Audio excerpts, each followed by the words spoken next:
One thing that has always fascinated me is biblical verses and prophecy and what they mean and in relation to how we are living today and things that have been predicted and things that could be happening now that could be traced back to the Bible and to what it could mean for us. And I got to tell you, I had the pleasure of sitting across from my next guest in the studio at the WOR Radio when I was hosting there, and he has written a new book, and we welcome in Pastor John Hagee. And the new book is Four Blood Moons, Something is About to Change. And Pastor, great to talk to you again, sir. Steve, it's a pleasure to be with you. Well, thank you. All right, so this is very interesting, and you talk about these blood moons, which the book's out today, and congratulations on that. A supernatural connection between the sun and the moon and the stars, and a discovery by NASA and Israel and biblical prophecy. I mean, it's a fascinating read. Talk about how you even came upon all this. This is how they got started. I was reading the prophet Joel chapter 2 when he says, "And there will be wonders in the heavens and in the earth. The sun shall be turned into darkness and the moon into blood before the coming of the great and awesome day of the Lord."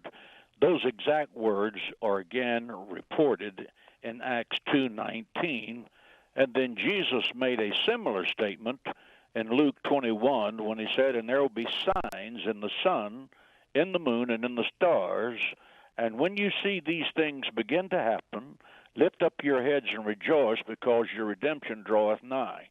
Those three verses gave me a very clear indication that God is using the heavens as his personal billboard to send messages to humanity, but we're not getting it. In Genesis 1:14, it said the sun and the moon are created to separate the seasons and to give signs and seasons. The Hebrew word for signs also means signals. David wrote in Psalms the 19th chapter that the heavens declare the glory of the Lord, that the heavens declare, they speak day unto day, they reveal knowledge. If they're revealing knowledge, what is that knowledge? If God is using the sun and the moon to speak to us, what is he saying? So I started tracking the internet on what NASA had to say about blood moons. A blood moon is when the moon turns a reddish glow because the sun, the moon, the earth is between the sun and the moon, and the sun's rays go over the circumference of the earth and hit the moon and causes a reddish glow.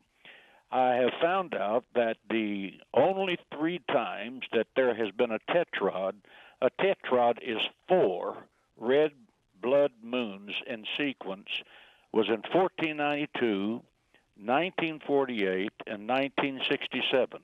In more than 500 years, these are the dates, not given by some group of theologians, but as given by NASA. And we're going to have them again next year, correct? Right.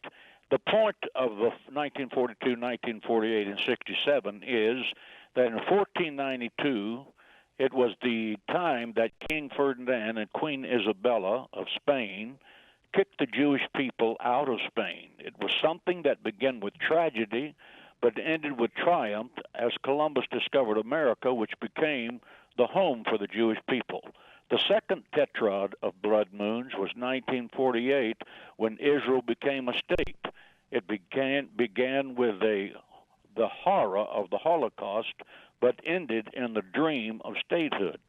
The third tetrad of 4 blood moons was in 1967, with a 6-day war that ended with Jerusalem being reunited with Israel.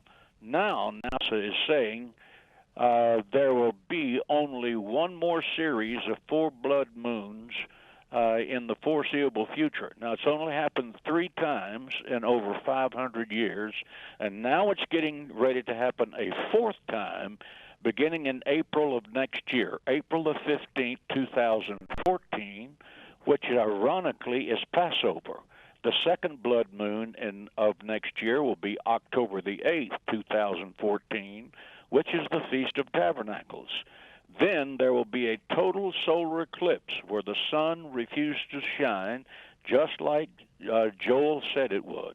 And then in 2015, on April the 4th, there will be a third blood moon, and that is also for Passover. And the fourth blood moon will be September the 28th, 2015, which is the Feast of Tabernacles. When you put all of this together, that first, that God has to control the sun and the moon and the earth to get in a direct alignment to produce a blood moon, and the fact that God, centuries ago, set the date for Passover and Feast of Tabernacles to the Jewish people in the Bible, when all of those things click at the same time, for the last time as far as science can predict, you need to pay attention.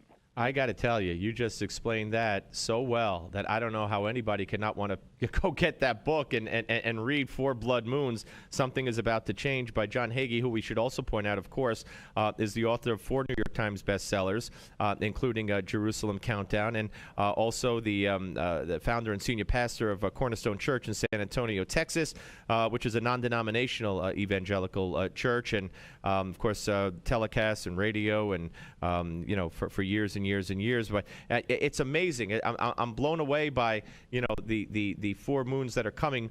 That NASA couldn't even say, oh yeah, well, it's not going to happen in the next maybe 500 years, 1,000 years, 2,000 years, maybe in 10,000 years it'll happen again, but they can't even say that it's going to happen again. And how these coincide with, as you said, Passover. I mean, it's just almost too coincidental. And there's a New York City police officer who's a dear friend of mine, Stephen McDonald, who was shot many years ago, almost 30 years ago, at Central Park on duty, and he was left paralyzed for the rest of his life, and he's done such wonderful things. But he said a wonderful thing that actually his wife said: "There's no coincidences. There's only God incidences." That's exactly right. Yeah. So this really. So what do you think this all means? I mean, what do you think this signifies? Well, I think based on the fact that God does things in a pattern, and the fact that this has happened 3 times before, and each time it happened, there was a major situation that involved Israel. 1942 was the expulsion of the Jews from Spain. 48 was Israel's statehood. 67, Jerusalem was reunited with Israel. So logically, you can say that something in the future is going to happen that's going to affect the state of Israel, and it's going to change the history of the world. There's a myriad of possibilities, but no one has the biblical right to say exactly what it will be, because the Bible doesn't say. It just says, get ready, I'm going to give you these signs that something significant is about to happen that's going to be earth-shaking. And so this would be more likely if it were to come to fruition in 2015 at the end of the 4th moon, or could it be anywhere within that framework of the 4 moons that are coming? It could be in the framework, but probably would be following. Okay. Another thing, you talk about the signs. You talk about the Arab Spring. You also talk about possibly missed signs that we might have missed here, religiously speaking, or symbolically speaking, or both. Hurricane Katrina, the Oklahoma tornadoes, Hurricane Sandy, the meteor that exploded over Russia. I mean, do you believe those were signs from God? And if so, what were those signs? What was he trying to tell us? I don't think nature in and of itself can be nailed down with the specificity that this 4 blood moons gives. You have always had tornadoes. You have always had earthquakes. The Bible says that they will occur, but never in the history of humanity have we had 4 signs so specific as the 4 blood moons. has happened 3 times in slightly over 500 years. Now it's going to happen one more time, and as far as science is concerned, they can't see it again happening like that. And each day it's going to be on Passover or the Feast of Tabernacles. Yeah, yeah.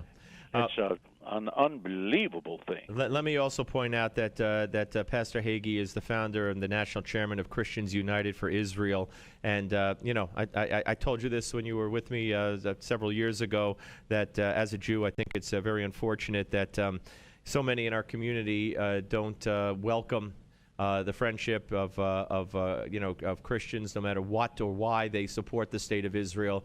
They do, and they should be welcomed in as friends of the Jewish people in the state of Israel, and not looked at with suspicion. And I'm not saying all Jews do, but you know very well that some do. And they rather give land away to Mahmoud Abbas than welcome in Christian fundamentalists who, for whatever reason, support Israel. And I think that's very foolish indeed. Well, thank you, Steve. The biblical fact is that we are brothers, and we need to be supportive of each other. And we have a biblical mandate in Isaiah, the 61st chapter, said, for Zion's sake, not to keep silent, and for Jerusalem's sake, not to remain quiet. Well, and you may want to know, sir, and let me leave you with one more question.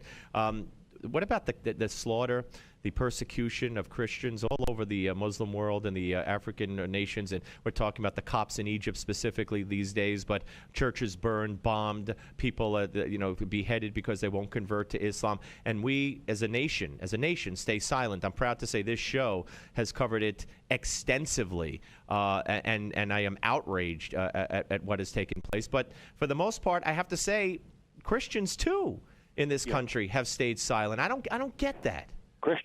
Steve, Christians United for Israel has been pushing a bill through Congress with all fours that is my understanding is almost about to pass.